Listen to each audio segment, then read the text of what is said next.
So, So yeah, my name's Jeremy Elliot, and I live in San Luis, Colorado.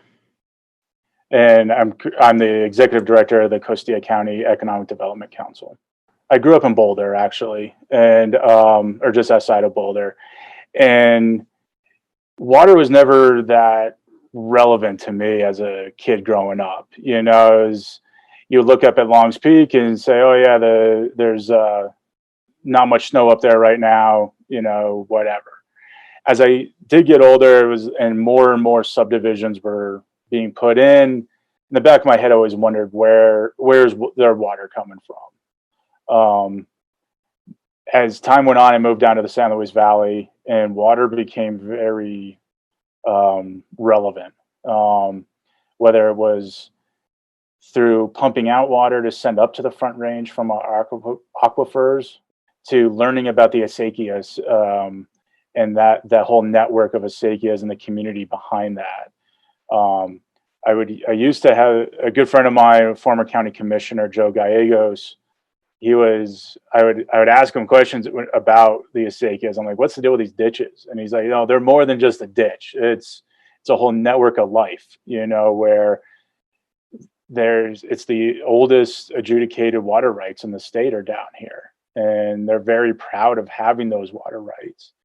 And, it's that water is life for a lot of the people in the community, whether it's, growing crops for themselves, growing crops to sell. You looking up on the mountains, the one right here in town is Culebra Peak. And if that's empty in March, you take notice, there's not going to be a runoff, and there's not going to be an irrigation season.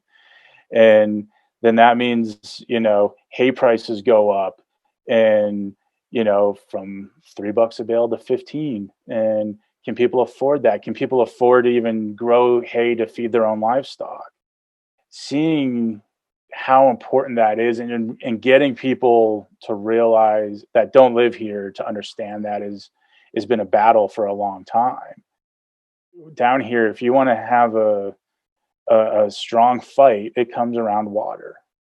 We experienced it several years ago with a lot of quote unquote off gridders coming down because of cheap land, and then going down to the Rio Grande and literally pumping water out of it into a tank, which is a huge no-no. Especially, never mind it just not being the right thing to do, but when you start throwing state compacts and all that type of stuff, that water is extremely regulated. So that's when the community will rally and fight for the water and to protect it. It's one of those things where, it's a cliche saying water's life, but it is down here.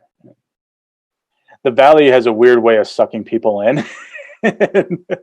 And yeah, it's been one of those things where it was never part of the plan, but here I am. And I talk to friends that still live up there, and they're like, what are you doing living in the middle of nowhere? And it's like, yeah, it's slower pace of life and all that stuff, but there's trade-offs. There's not a lot of conveniences, but give that up for quality of life at times.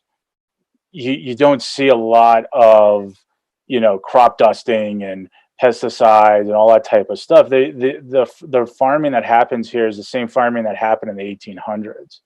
It's just, instead of using, mules to pull a plow, they use tractors. But besides that, you're still doing the whole acequia system. But when you're out in the fields and you see this whole network of how they move water, and then eating some of the produce that's produced in these fields is just amazing. So yeah, it's like people that like the whole going to Whole Foods and buying all the organic stuff. It's like, yeah, we have that right here, and that's why we protect our water.